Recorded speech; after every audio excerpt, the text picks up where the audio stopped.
кәдімгі мұрт болады ғой.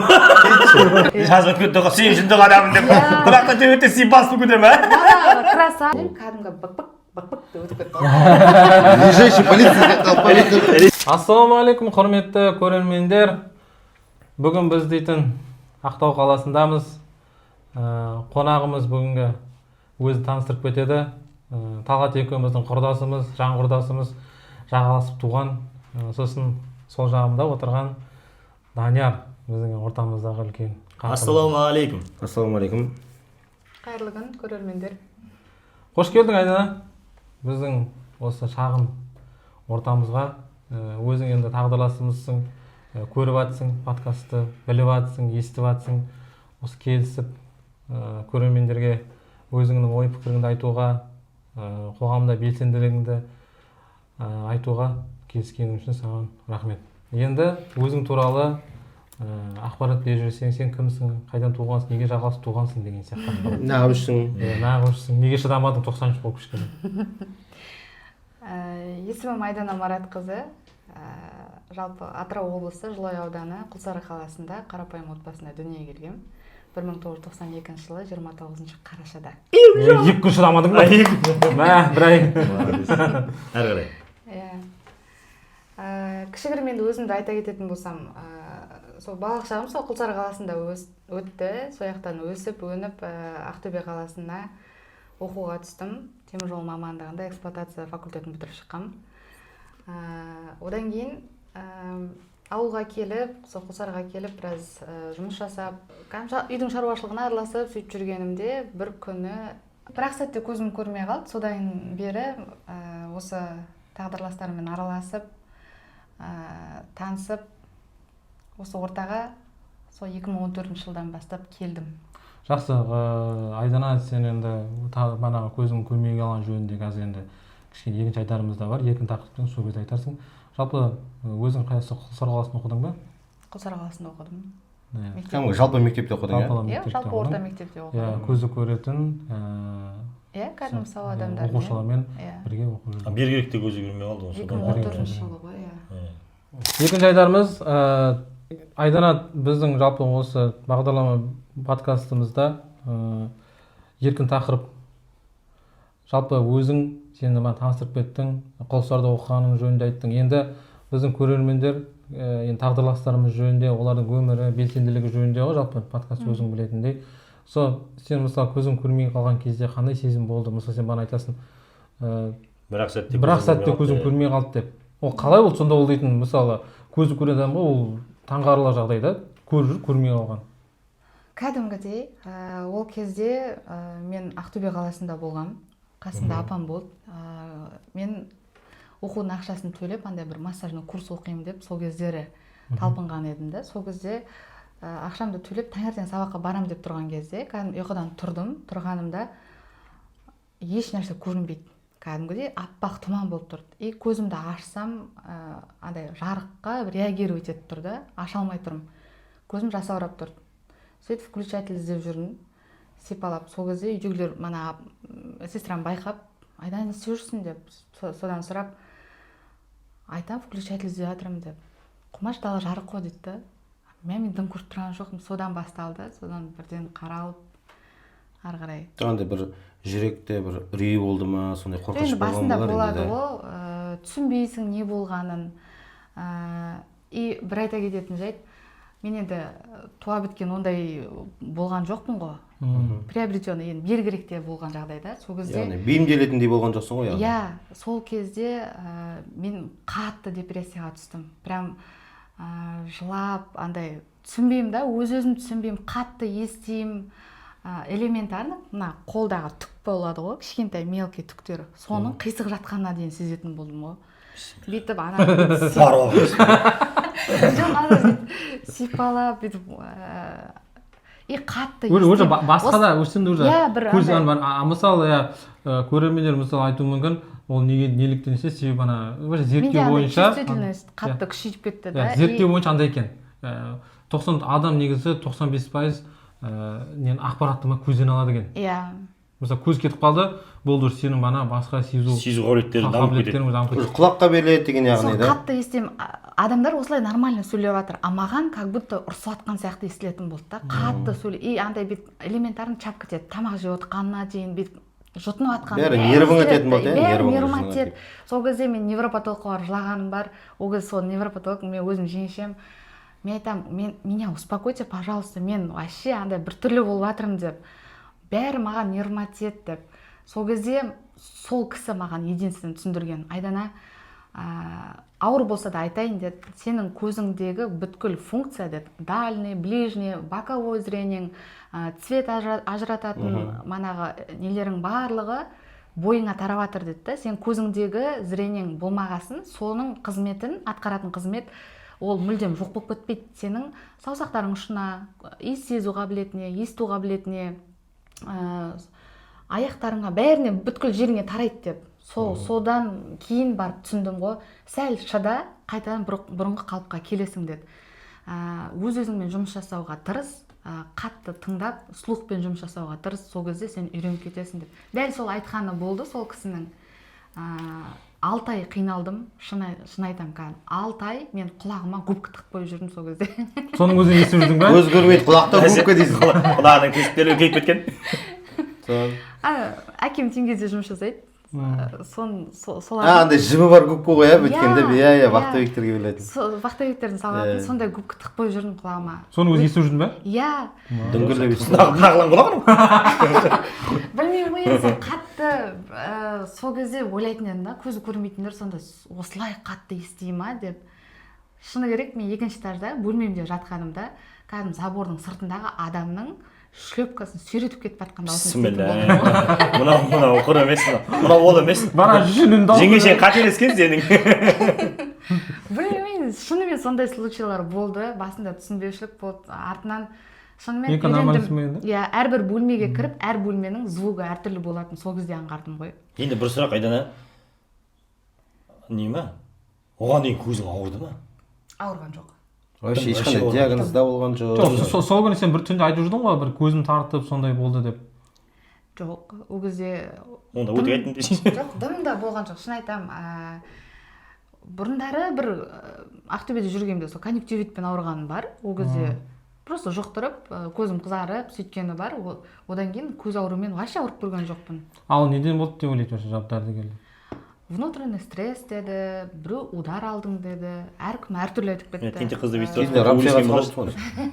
Құрметті көрермендер, енді көріп тұрсақ Катя аяқ астынан сіздерде қазір көздеріңіз жарқырап жүріп, көрмей қалуға ешкім кепілдік бермейді. Сондықтан бар көздеріңізді бағалап біліңіздер. Көздеріңізді енді қаралып не істегеннің өзінде де айтып тұр ғой, мысалы, онда ешқандай не болған жоқ, себептер болған жоқ. Сондықтан Катя аяқ астынан сонда да қазір енді өздеріңіз естейтін боласыздар. Сөйтіп дым көрмей алған құрдасымыз қыз да қоғамда қандай белсенді екен, оқуын бітірді, сол мақсатыңа жеттің ғой сен мысалы. Одан бұрын бір сұрақ қояйыншы, көкейте естімін. Көп сұрақтарды біз қойып кетеміз ғой, бірақ әркімге әртүрлі сұрақ қоямыз. Соның ішінде мысалы сіз айтып отырсыз ғой, жаңағыда аяқ астынан көзім көрмей қалды деп отырсың ғой. Сол кезде бір адамда болады бір іште өз-өзіне жеу, андай бір өз-өзіне бір қол жұмсау, или бір болады бір ошым, ешкімде әлемде керек емес, ештеңе керек емес, сен жақсысың, бәрі жаман, мен осы тығырықтан қалай шығамын, либо осы тығырықпен қалай батып кетемін, или қалай көтерілемін деген сияқты болады ғой бір.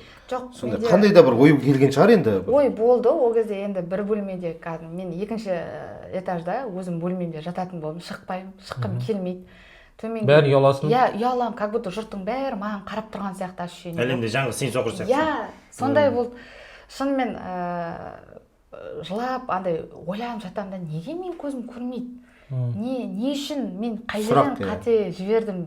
Менен қате кетті ма? Не істедім мен? Енді врачтар бәрі жан-жағынан сұрайды да, қатты бояндың ба, удар алдың ба, таяқ жедің ба, басыңды ұрдың ба? Не істедің, іштің, жедің, шектің ба, бәрін сұрайды да. Содан көрейін деп тұр ғой сосын. Білмеймін. Мен айтам, жоқ, онда ешнәрсе болған жоқ деп. Соны врачтар диагноз таба алмай жатыр, қоя алмай жатыр. Енді жан жаққа бардым, шыны керек. Оренбургқа да бардым, Москваға да бардым, Уфа, Волгоград, барлық жерге барып шықтым. Бәрінің очагын таба алмайды бәрі. От чего, неден екенін таба алмайды. Бірақ маған айтады, сыртынан сен көріп тұрсың, просто миыңа жетпей тұр ол дейді да, тамырларың байлаулы тұр дейді. Миыңа сигнал жетпей тұр. Сен бірақ со стороны көзің көріп тұр, сен көзіңде ешқандай не жоқ деп, ауру жоқ дейді. Тек тамыр байланып тұр дейді. Саған чип қондыру керек болды, ана бір шығарған чип бар ғой. Дұрыс, бәрекелді құрдас. Бәрін айтып жатсың ғой, енді мына қоршаған орта туралы. Сол өзің мысалы бана бастап кеткен әңгіме. Сен сондай үйде жатқаннан бастап тұрдың ғой. Шықтың. Мұңаймай ешқандай. Мұңаймай. Енді уже сен 6 ай жаттың, 6 айдан уже енді Тірілу керек болды ғой. Тірілу керек, смирить ету керек болды. Уже мойын Былай болды ғой. Негізі мені үйден шығарған бір себеп болды. Мен осылай дастархан басына келем, үйде отырам, қасығым таба алмаймын, бет-бет сипап отырам. И как будто маған қарсы алдымда мамам, әкем, бауырларым бәрі маған бүйтіп қарап отырған сияқты да. Тесіліп қарап отырған. Зетталар екен, не жер екен деген сияқты да. Мен содан ұялам. И бүйтіп ұялғасын қысылам да, сосын өзіме өзім жылап қалам дастархан басында отырып. Жылап қалам да, сосын кешіріңдер деп бүйтіп орнымнан тұрып кетем. Мен тұрып кетіп жылап қалғасын мамам жылайды. Мамам жылағасын әкем кішкене көңілге түседі. Бауырларыма оның барлығы әсер етті да. И бір күні бөлмеде жатып ойландым. Мен не үшін маған келген сынақты мен неге үйдегілерге арттыруым керекпін? Неге мен біреуді кінәлауым керек яғни да? Не үшін менің ата-анам, мен бауырларым қиналу керек? Менің ғой көзім көрмей қалған, олардікі емес. Неге маған түскен ауыртпашылықты мен оларға салуым керекпін деп, мені үйден шығарған сол бірінші сол себеп болды. Ой ма, сол ой. Мен ата-анамнан осылай көңіл күйсіз жүрген қалаған жоқпын. Наоборот, менімен мақтансын деген андай бір ішімде, шыны керек, бір болады ғой, бір өз-өзіңе мотивация беретін бір андай. Дұрыс. Сондай бір сезім пайда болды. Наным сенімділік. Содан кейін барып мен іздендім да, қайда бұл соқырлар, қайда қалай өмір сүреді, не істейді бұлар, қалай жүреді, қоғамда қандай бір қызмет атқарады, не істейді бұлар деп. Деп маған хабарластың ғой, сонда сөйтіп ізденіп жүріп, сол Жылой ауданы Құлсары қаласының Жылой аудандық мүгедектер қоғамы, общий жалпылама мүгедектер қоғамы бар. Сол қоғамға барып, Амангелді Көзбайұлы сол кісімен танысып, сол кісі мені жайлап ортаға бейімдеді. Спортқа баулады. Шыны керек, мен жүруді, до того жүруді, истощение дейді ғой, жүруді аңсап кеттім ғой. Элементарно аяғыммен кәдімгі жерге бетіп табанымды тіреп жүргім келді ғой. Өйткені мен бір жаққа шығатын болсам, машина салып атты, зырылдатып апарып алып келеді. Мені жаяу ешкім жүргізбейтін болды. Мен жалынатын болдым үйдегілерге, пожалуйста, жетектеп алып шығыңдаршы, мені Құттай набережканың бойымен жүріп қайтайыншы деп. Ешкімнің қолы тимейді. Мені жүгіруге де үйреткен Амангелді ағай болды ғой. Сол пара жеңіл атлетика спорт түрімен айналысып кеттім бірден. Ойланбастан. Ол жерде жүгіртеді ғой енді. Содан кейін менде андай басқаша бір нелер ашылып бастады ғой. Құбылыстар. Табиғаттың негізі адам баласына беретіні өте көп та. Сол шын нәрсе. Шынымен табиғатпен қаншалықты сен тілдессең, жанассаң, сырлассаң, саған беретіні өте көп. Адамның бойындағы ақын жазушылар не үшін сондай бір қасиетпен, сондай бір дарынмен туылады? Өйткені оның өскен жері, туған жері, кіндік қан тамған жері, сол жерінің сол адамға берген несі да. Топырағымен ыстық ықыласы яғни. Содан түсінген сияқтымын мен. Шыны керек, бұған дейін көзім көріп тұрған кезде мүмкін бәлкім болған шығар, бірақ ашылмаған шығар ол дарындар. Байқамайған барсың. Әбден мен көзім көрмей қалғаннан кейін менде көп жаңа қырлар ашылды. Жаңа өз-өзімді шынымен қайтадан танып, мен кейбір нелерімде, интервьюларымда айтамын, мен өмірге 2 рет келдім деп. Дұрыс қой негізі шынымен де. Өмірге 2 рет келгендей болдым. Қайтадан мен тәй-тәй басып жүруді үйрендім. Қайтадан мен сөйлеуді үйрендім. Емшек емен жоқсы қалған бәрі істеп. Емен десем мама қартайып кетеді деген. Шынымен, өйткені равновесияны ұстай алмайсың, жүрейін десең бар ғой, как будто біреу ұстап жүру керек болады да. Шынымен қайтадан жүруді, жүгіруді үйрендім. Сөйлеуді, қайтадан алфавиттерді басынан бастап үйрендім. Біздің Брайль қарпіндегі әріптерді қайтадан үйрендім. Нүктелі. Нүктелі бедерлі шрифтті жазуды үйрендім қайтадан. бірінші классқа қайтып барған сияқты болдым. Дұрыс. негізі осы орайда бір нәрсе айтқым келіп отыр, құрметті көрермендер. Біз Айдана деп айтып отырық қой. Біздің Айдана ханым негізі осы күнге дейін көзі көргенде бұл кісінің негізі удостоверениеден бөлек правасы бар, жүргізуші. Бұл кісі машина айдаған кісі негізі. Машина айдап, Теңізде водитель болған жоқ. жоқ, теңізде машина айдамағанмен енді білде иномарка айдап, подружкалармен анда да мында да қыдырып, бір кісідей болған. бір кісідей ат салысып, анда да мында да қонаққа барған, подружкалармен бірталай қыдырған, жақсы той томалаққа барған деген сияқты.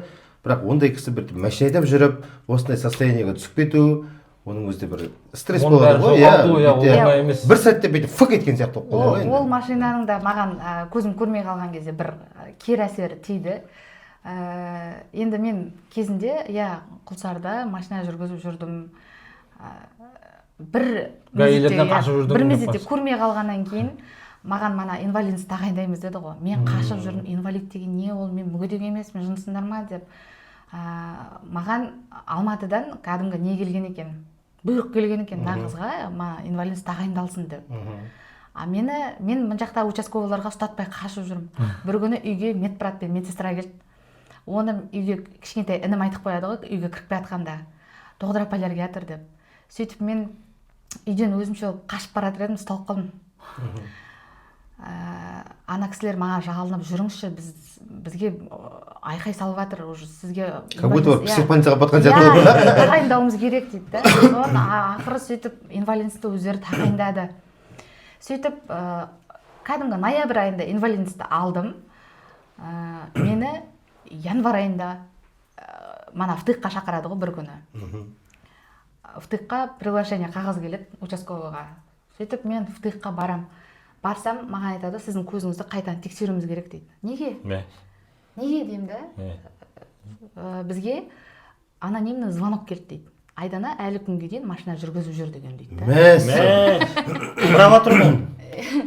Жоқ, әңгіме правада емес. Менің машинамды, енді мен машинамды барлығы таниды ғой. Соны сол машинада әлі күнге дейін за рулем қыз отыр. Айдана әлі машина жүргізіп жүр деген звонок түскен. Мен айтам да, пожалуйста, тексеріңдер. Өздерің ғой тағайындаған, мен сендерден сұрадым ба осы инвалидностьті деп. Соң қайтадан мен тексереді, дым таппайды. Шынымен на самом деле көзім көрмейді. Мен аппарат даже не снимайды деп шығарып береді ғой. Аппарат түсіре алмайды мен көзімді. Өйткені мүлдем қап-қараңғы. Ештеңе сезбейді. Сөйтіп, ол кісілер өздері қайтадан ұятқа қалады. Сосын кешірім сұрайды. Мен айтам, ана звонокты тауып беріңдер маған деймін да. Кім звондады оны? Ақыры тауып берген жоқ маған, анонимный деп, сөйтіп жылы жауып қоя салды. Сол кезде ол машинаны менің туған сестрам, мен көзім көрмей қалардың алдында 3 ай бұрын мен сол сестрама мана машина жүргізуді үйреткем да. Сен үйреткенсің? Мен үйреттім оған. Содан кейін 3 айдан кейін мен көзім көрмей қалып тұр да, менің машинамды сол сестрам жүргізіп жүрді. Соны шатастырған ғой адамдар. Сестра ұқсай ма? Әрине, дәл түрі бәрі маған ұқсайды, тек менен сәл толықтау түрі. Сенімен шатастырған. Сонымен шатастырып маған сөйтіп, сондай да бір нелер өткен, периодтардан өттім да. Бізде енді ана Құлсары 2 адам деп тұратын сіз болғансыз ғой да бұрында десең де. Өте бәрекелді. Енді мына жақсы айдар бар, құрдас. Мынандай сұрақ бар осы еркін тақырыптың айдарында. Қоғамға осы көзім көрмей қалды ғой. Қандай үлес қосып жатырмын деп ойлайсың? Және қоғамнан қандай пайда или зиян көріп жатсың? Осы сұраққа қысқа жауап берші. Мысалы, оның алдында мына сұраққа да бүйтейік. Сен қазір дейтін, мысалы, медколледжде оқи алмадың ғой кезде енді. Қазір сен бірақ медколледжде оқып жатсың. Дұрыс емес пе? Медицина колледжде оқып жатсың. Сол жерден бастап кетесің, сен уже ары қарай колледжде, сосын жұмысыңды ары айтып кетесің. Солай дұрыс батың бар. Спортың бар. Мен қоғамнан бір зиян көріп жатырмын деп айта алмаймын. Өйткені қазіргі таңда на самом деле маған қоғамның маған беріп жатқаны, менің қоғамға беріп жатқаным өте зор деп ойлаймын. Поддержка жағынан да. Енді мен көзім көрмей қалғаннан кейін біраз жүрдім. Немен айналсам ойланып, сөйтіп ана көзім ең басында көрмей қалатын кезде мана айттым ғой массажный курсқа барған едім деп. Соны 10 жылдан кейін қайтадан жүзеге асырамын деп, арада уже 10 жыл өтіп кетті. 2014-те болған жағдай болды ғой мана. Сол кеше 2024 жылы осы Ақтау қаласына келіп, Мейірбике жоғарғы медициналық колледжіне түсіп, осы массаж мамандығын қазір игеріп жатырмын, және де параллельно жұмыста жасап жатырмын. Осы мамандық бойынша. Арманың орындалды. Арманым 10 жылдан кейін қайтадан орындалды. Ол мағыз өзің ішкі сеніміңе неткеніне байланысты ғой, мақсатқа жетемін деген нық өзіңнің қадамыңа байланысты ғой. Одан бөлек біз білетін Айдана талай жүлдегер болған, талай жерде орын алған, яғни бұл әншілік әнші деп естіп жатыр ғой. Білмейсіңдер ба деп. Бұл кісі өзінің әншілік қырдан да өзін сынап көрген, талай жерде мына Атыраудың атынан шығып, талай жүлделі орын алған, дуэт болып та барған, талай 2 жұлдызға қатысқан, жалғызда қатысқан, ошым талай орын алған негізі. Бұл одан бөлек, өнерден бөлек, яғни әншіліктен бөлек, өзің көркем сөзбен де, ақындықпен де, осыған оралайықшы. Ақындығың да бар, сенің жаңа спортты қазір өзің бөлек айтасың ғой, бөлек қылып. Бірақ енді осы ақындыққа да бір қаламыңды түйе кеттің ғой, сияғыңды басып. Осыған бәріне осы жаңағы көзіңнің көрмей қалғаны себеп болды ма? Негізі әлде бір 4-ші класста, 5-ші класста бір жазып қойған 4 жыл таппағың болды ма? Мысалы жаңа бізде неше түрлі адамдар келіп отыр ғой. Жігітке жазады. Жоқ, шыны керек. Бәлкім айтып тұрмын, мана айтқандай, бәлкім туа біткеннен қасиетім болған шығар, бірақ ол кезде бұның ешбір ашылмаған еді да. Әбден мен осы айтып тұрмын, көзім көрмей қалғаннан кейін өзімді басқа қырларынан өзім танып бастадым да, қайтадан манағыдай сахнаға шығып өнер көрсете бастадым, манағыдай ән айтып бастадым, поэзия оқып бастадым, мәнерлеп оқып бастадым өлеңдерді, спортпен айналысып бастадым. Содан енді жеткен жетістіктерім бар ғой, шүкір, жетіп жатырмын спорт жағынан да, өнер жағынан да. Бірақ өзіңе жаныңа жақыны қайсысы? Сосын бәрін бірдей алып жүру өзің үшін ешқандай қиындық туғызбай ма негізі? Бұл бос уақытында ақындықпен айналысу, бос уақытында әнмен айналысу, бос уақытында енді в основном спортың бар ғой енді, одан бөлек жұмысың бар. Бәрі қабаттаспай ма деген яғни. Уақыт жетіп жатыр ма бәріне? Адам былай ғой, адам шын қаласа, любой нәрсеге уақыт табады. Хоть жарты сағат болсын, хоть 1 сағат болсын, хоть 5 минут болсын, уақыт табады. Шын қаласа, шын айналсам десе, уақыт тауып регламентін дұрыстап алуға болады. Ешқандай қиын емес. Жаныма қатты жақыны негізі поэзия. Ақын жазушылардың өлеңдерін жатқа оқу, өзімде анда-санда бір ешкімге айта алмаған әңгімемді қағаз бетіне түсіруге тырысамын. Әнді енді хобби ретінде айтамын, кәсіби емес. Талай орын алдың ғой соның арқасында да. Енді бақ шабама, бап шабама дейді ғой қазақ. Мықты. Мықты да негізі. Біз мықты қонақ шақырып отырмыз. Негізі бір бойында талай өнер бар. Мына жігітке жету өнер аз дейді ғой.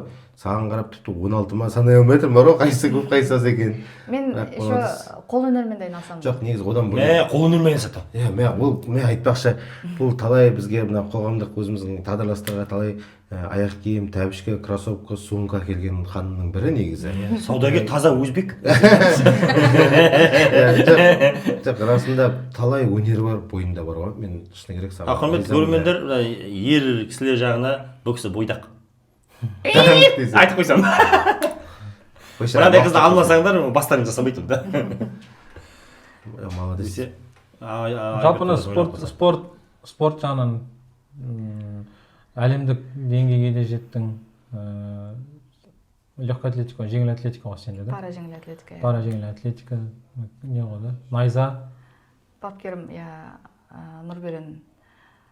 Бапкер атын айтпай-ақ қой, жақсы. Сосын найза, сосын? Найза лақтыру, ядро итеру, диск лақтыру, 100 метр, 200 метрге жүгіру. Әр жарысқа барғанда өзімізге лайықты 3 дистанцияны таңдаймыз. Сол 3 дистанция бойынша жарысқа шығамыз. Нешінші дистанциядан қандай нелер жетістікке жеттің, мысалы, сол туралы айтып берсең? 100 метр қашықтықта жүгіруден. Әлемдік деңгейде? жоқ, әлемдік деңгейге әлі шыға қойған жоқ. Қытайға барасың ба? Қазақстан чемпионы атандым. Айдана, одан бөлек біз сені бір қол шапалақтап бір құрметтегіміз келіп жатыр. Одан бөлек сенің мына еңбек қайраткері ма, өнер қайраткері ма деген бір жақсы орден, яғни медалің, атағың бар. Сол туралы бір құттай шағын бізге бір мағлұмат беріп кетсең, қалай алдың, оған не себеп болды деген секілді ше.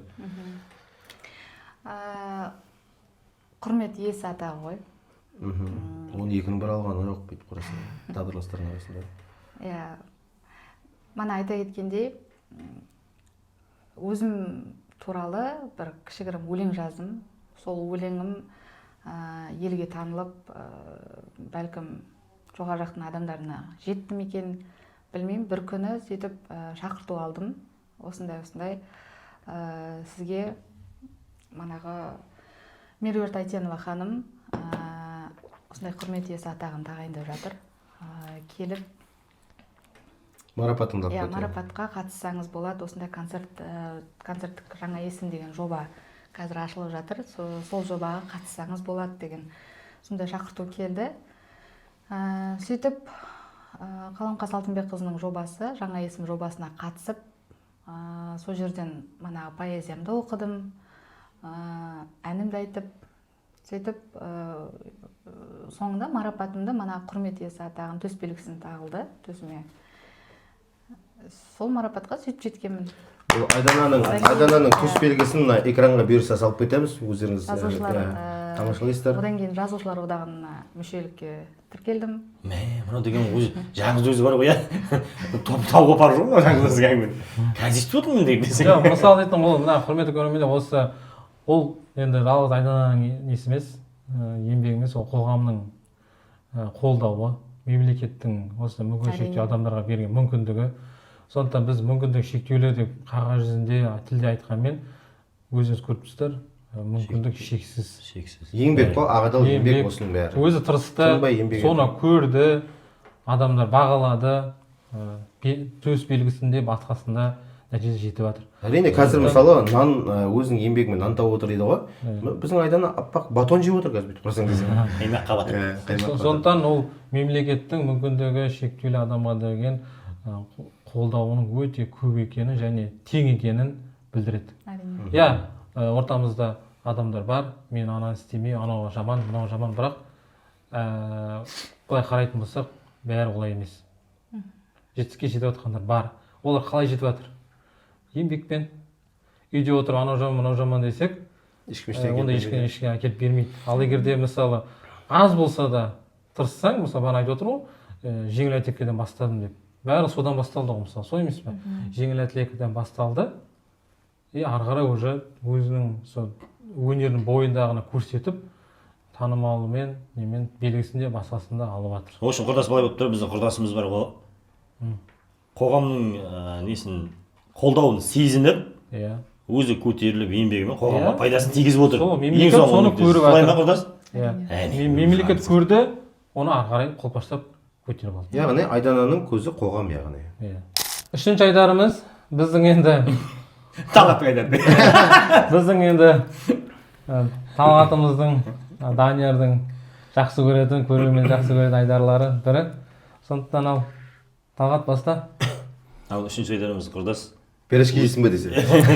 Өзіңнің басынан өткен әдемі, күлкілі, көрерменді өзіңе баурайтындай қызықты оқиғалар. Кеттік ал. Шок еғылатын деген.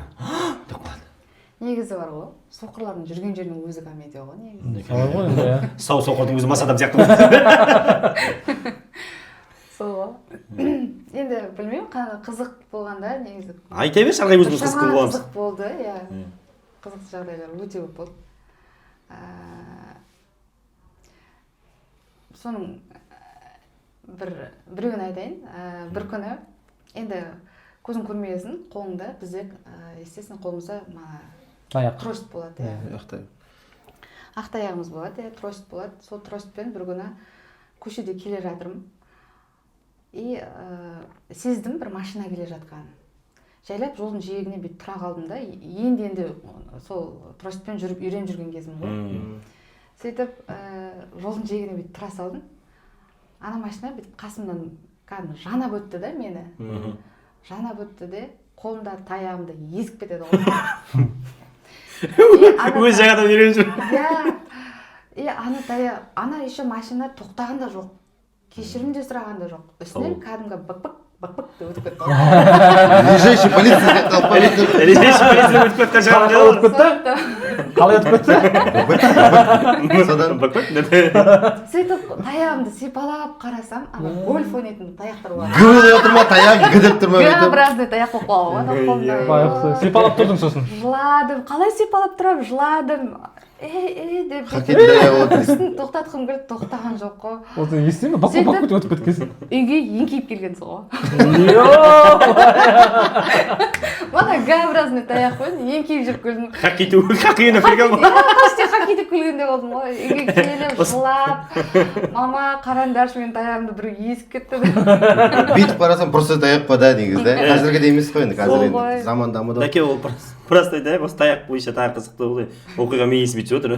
Досым бар, менің өзім құрдасым, досым Қандыкөлік, білесіздер, атын айтпай ақ қояйын. Онда ауылдан келіп, Атырауда Дина базарына таяқпен жүрген кезде онда. Содан не керек, ананың тросы ескі болып тұр ғой, жаңағы ішіндегі. Тұрбасының ішіндегі тросы ескі. Таяқпен сарнатып кеткен, несі үзіліп қалған тросы. Жібі үзіліп қалды. Қыз бірінені құшақтап қалған болды. Бірақ төртеуі шашылып қалған, ол білмейді. Ол білмейді. Таяқ, ол негізі таяқ ұстаған тек атығы болмаса, ол алдында жүреді, таяқ артында жүреді. Соң біреу ұстап қалған. Соң бір алдымда не бар екен деп түртейін десем, қолында бір палақ салып қойған болды. Қазір осы құрдасым айтқанда есіме түседі. Сол сенің құрдасың, яғни досың туралы бір қызықтар көп ол жігіттің негізі. Тағы екінші қызықтар. Қазір айта кетейін, бір рет Алматыда жүріп бәріміз бір домбыраның дауысы шығады. Маған айтады, тәке ана жерде бір домбыраның дауысы шығады, барып кетейік деді ғой. Сол барып кетейік, домбыраға барып кетсек, мен бір заманда менің алдыма түсіп алды, жақсы жайпап кетір енді. Бір заман домбыраға барып тарттық, ана жерге біреудің негізі 35 мың ба 40 мыңға саудаласып жатқан домбырасы екен. Сен ойнап қарасаң, домбырасын ойнап қарасам, төмен қарай ойнасам домбыраның дауысы шығып кетті, бар ғой, андай домбыраға сырты жылтырақ, іші енді немесе енді. Сол көңілден шығып кетті, сосын бет кетіп батсам, ана жынданып кетті ме, әлде өшіп кеттік, басқа жерге барайық деді, бүйтіп вызық деп жайпап кетір ғой. Қасымыздағы кісілерді қарасам, бәрі жан жақтан секіріп жатыр ғой, бәлкім таяғынан бүйтіп атып секіріп жатыр. Негізі мына таяқ туралы әңгіме көп қой, негізі қарап отырсаңдар сіздер, мысалы Ақтұрыс біздің, яғни Ақтұрыс туралы айтатын болса, мына Айдана әлде қызықтарым көп қой, бірақ біз Айданамен көп жолға шықтық, көп гастрольдерге шықтық. Соның бірде бірегейін айта кетейік. Пойыздағы проводник дейсіз. Иә, пойыздағы проводник. Бірде, короче, енді Айбек сен де бірін білсең, бірін білмейтін шығарсың. Бір ретте Атыраудан Алматыға кетіп жарны ғой. Көптен көрген жоқпыз ғой. Әрі Айдана енді бүгін қонағымыз, әрі құдашам ғой. Сол бір ретте гастрольге кетіп батып, проводник енді бұл қанша дегенмен жаңағы қтж-да оқыған, еңбек несі бар, жаңағы оқығаны бар, білгені бар. Сосын проводник шақырып алды да, мында кел деді, сен мені көріптісің бе деді ғой. Проводник кейін естественно көріп тұр ғой ана, көріп тұрмын деді. Ал мен сені көріп тұрған жоқпын деді. Ана потеря бар ғой. Сосын тұрып та барды, олай болса барыңыз да мен төсегім салып беріңіз деді. Оказывается енді кішкене бізге қызмет ететін, өздерінде бір жұмыстарында бар ғой енді былай көмектесетіні бар шығар, мүмкін заңдылығында бар шығар, біз білмейміз. Бір заманда ойбай керім болды ғой дедік. Сықит таған ғой төсегімізді. Сол Айдананың бір несін үйреніп алдық. Шауып барамыз да, ассалаумағалейкум или сәлеметсіз бе дейміз, кіріп барамыз да. Уағалейкум сәлем дейді. Сен мені көріп тұрсың ба дейді. Көріп тұрмын. Мен сені көріп тұрған жоқпын дейтін бар ғой. Сол әдет болды негізі. Айдананың қызықты оқиған тағы бір екеуін айтып жіберсең, Айдана күшті. Әдемі қызықты оқиған күшті өтіп жатыр. Таяқты мана алып кетті, атақ алып кетті, Данияр алып кетті ары қарай. Енді өзің подачасын берсең. Тағы бір қызықты бір, енді білмеймін, біреуге мүмкін қызықты шығар, бірақ сол кезде маған негізі қызықты болған жоқ, бірақ бір оқиғаны айтып берейін. Мен енді мана айта кеткендей гастроль сапарларға көп шығамын, жарыстарға кетіп қаламын. Сөйтіп осы неде жақында бір жарысқа спартакиада болды, Қазақстанның 7-ші спартакиада, соған жолға шығып, ненің жарыстың алдында бізде сбор болады, 10 күндік оқу жаттығу жиыны болады. Сол оқу жаттығу жиынына осы Ақтаудан Атырауға жолға шығып кеттім. Үйде мағадай осы домның қасында аға жеңгем тұрады, соларға аманаттап тапсырдым да. жолға шығып кеттім үйде. біліп отырмын. Мен біліп отқан сияқтымын қазір. Осы үйде 1 ай жарымдай болған жоқпын негізі. Жолға шығып кеттім. Мана 10 күндік оқу жаттығу жиында болдық. Одан кейін жолымыз бар, жарысқа бардық. 10 күнде жарыста жүрдік. Сөйтіп айналып келдім. В общем, жоқ дегенде 1 ай жарымның көлемінде келдім үйге. Бір күні үйге келіп Дададан дейсің ғой. есігімді ашып қалсам біртүрлі иіс шығады. Біртүрлі иіс шығады, түсінбеймін. Енді көзім көрмейді ғой, искелеп жүрмін. Мына не иіс, түсінбеймін. Бірақ бір иіс шығады дейсіз. Бір иіс шығады үйдің ішінен, түсінбеймін. Сосын мана жеңешем шақырып алдым, жеңеше бері келші, мына үйден бір нәрсе өліп жатыр. Қарашы, не бар мынаның ішінде, адам жоқ па, точно деп, жоқ деп. Не істің ау, екеуміз таппай жүрік. Холодильникті ашып қалсақ, кәдімгі морг болып жатыр. Сонда? В общем, манаға щитокты, подъезде тұрған щитокты біреу өшіріп кеткен үйдің светін. Қиып кеткен я. Жоқ, қимаған, андай просто мана аппарат неден өшіріп кеткен. Автоматтан өшіріп кеткен. Оны неге кім өшіріп кетті түсінбеймін. Сол мана холодильнигімде бүткіл ет шіріп кеткен ғой. И менде травма басталды сол кезде. Манағы еттің барлығын холодильниктің іші ағып жатыр ғой анау да. Ағып жатыр, қан сыртына шыққан. Сөйтіп үйде соқыраңдап жүріп, әрең тазалады. Енді жеңешем көмектесті, әрене қасымда жүріп. Үйді тазалап, клининг шақырдық, ана иіс кетпейді ғой. Кетпейді кәдімгі. Сендерге шын маған, сендерге өтірік маған шын. Мына иіс шыны керек бір менің мұрнымда 3 ай тұрған шығар. Кетпейді ана иіс. Үйді соншама тазаладық, сөйтіп жүрген кезде бір күні TikToktан манаға Нұртілек асабалар ғой. Осыны мен айтайын деп отырады. Нұртілек көріп отырсаң, астына белгілеп лайк басып кетші. Дәл осындай ситуация адамда адам болады екен. Нұртілек асабаның манаға Джамбоның айтқан подкастта айтқан әңгімесін. Алматыдағы үй туралы яғни. Иә, соны маған біреу жібереді ғой. Айдана. Ана басыңа тыдың деді ма? Қарашы мынаны дейді ғой. Өз-өзіңді ұсташы дейді ғой. Мен манаға подкастты до конца Джамбоның подкастын тыңдап, қарап, мана басына өткен ситуация. Иә, тыңдап алғаннан кейін барып ойлап қоямын, Құдай-ай, мен жалғыз емес екен. Маған бар екен ғой деп па? Мен сияқты нәбилер бар екен ғой деген. Соқыраңдап жүріп, мен үйді шертіп алдым десем, қасқа. Көзі көретіндер де шертіп жатыр екен ғой да. Нұртілек, яғни Нұртілек мен құрдасым ғой, Нұртілек құрдасым осы видеоны көріп жатсаң, астына лайк басып, молодец, маған да ұқсайтындар бар екен ғой деп белгілеп кетеді. Жалғыз сен емессің, Нұртілек. Сол Нұртілектің видеосынан кейін мен өз-өзімді қолға алғанмын. В общем, Нұртілек пен Айданаға үйді сеніп тапсыруға болмайды екен, еттің бәрін шертеді екен. Сондықтан мына құрметті көрермендер көріпсіздер ғой. Зағип жандар мен зағип емес жандардың жағдайлары бірдей екен. Кейде бірдей болып қалуы мүмкін яғни. Сондықтан ешқандай әдейі емес қой енді бәрі. Әдейі емес. Ол жоқ, өмір болғасын бәрі де болады көріпсіздер ғой. Дәл ұқсайды да просто Нұртілектің историясына.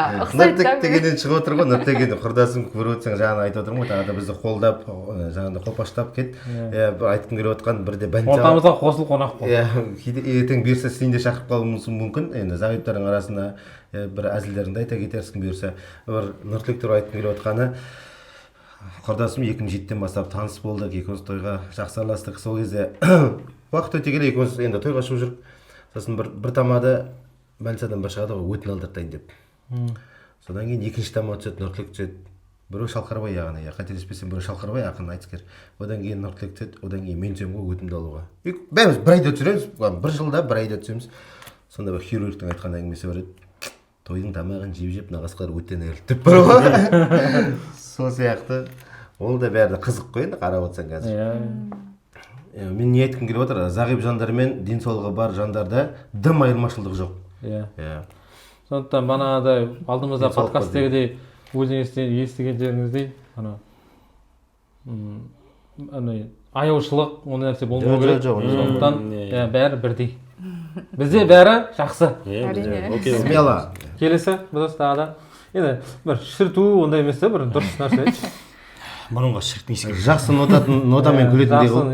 Жақсы нотамен сонымен білмеймін енді мен енді бойдақ болғасын әлі тұрмыс құрмағасын жігіттермен танысам ғой енді жігіттермен көп танысуға тырысамын енді кейде бір енді ұстамам ұстап қалады өзімше танысқым келмей қалатын иә сен мінезіңе тойып болды ғой мына жерде тұрсың деп соған бір күні құрсыншы енді танысайыншы не көрмей жатқан иә тұрмысқа шығу керек енді деп сөйтіп қандай болса да шығамын деп па бір ниет қойып бір енді танысқым келеді ғой енді бір күні сөйтіп жігітке танысып өзімше болып ашылып бәрін айтып жатырмын ғой енді мынадай сұрайды енді басында красавица бірдеме деп жазады енді өздері қалайсың қай жақтансың атың кім қай жылғысың деп сөйтіп бастапқы кәдімгі сұрақтарына жауап беріп сөйтіп отырамын тұрмысқа шыққансың ғой жоқ деймін сені қандай жігіттер көрмей жүрген дейді да ішімнен ойлап қоямын может мен шығар көрмей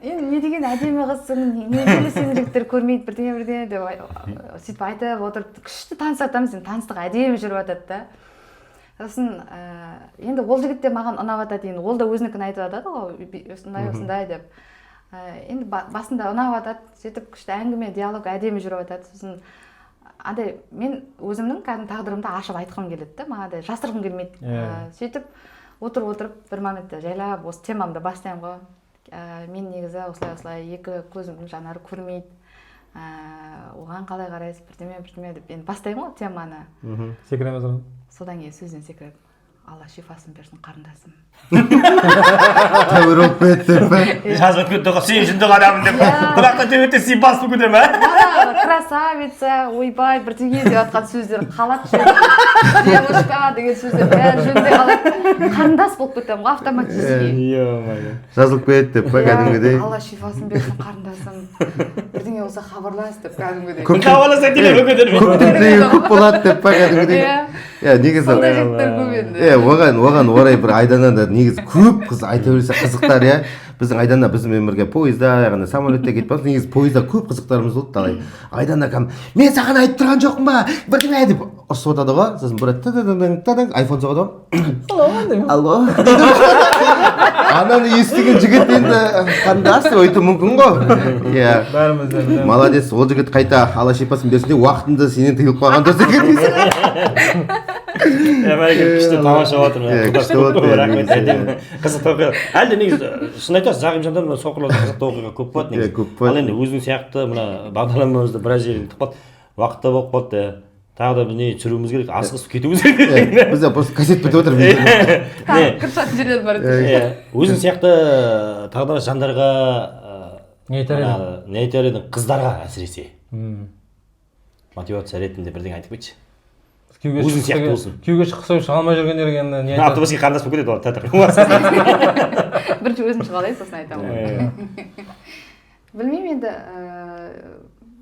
көз көрмейтін жандарға дедің ба иә өзің сияқты тағдырластарыңа әсіресе қыздарға көз көрмейтін қыздарға мотивация ретінде білмеймін негізі маған кезінде бір көз көрмейтін жігіт қазір ол жігіт марқұм болып кетті иман досын сол жігіттің айтқан сөзі менің әлі күнге дейін құлағымда тұрады қойшы маған мотивация ретінде бір сөз айтты айдана еш нәрседен қорықпа адамның істегенін адам істей алады деп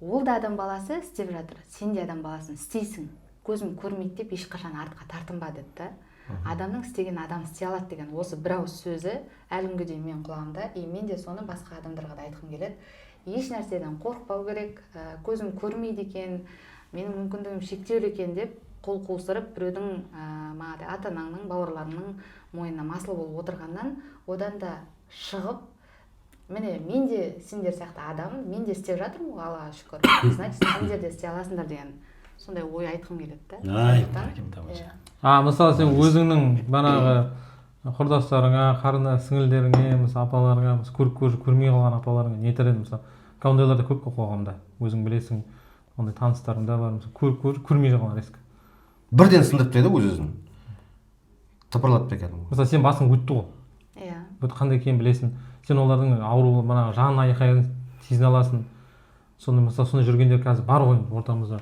жоқ емес соларға енді тыңдап ағайындары болса көрген болса тыңдатар мүмкін, айтар мүмкін осыны.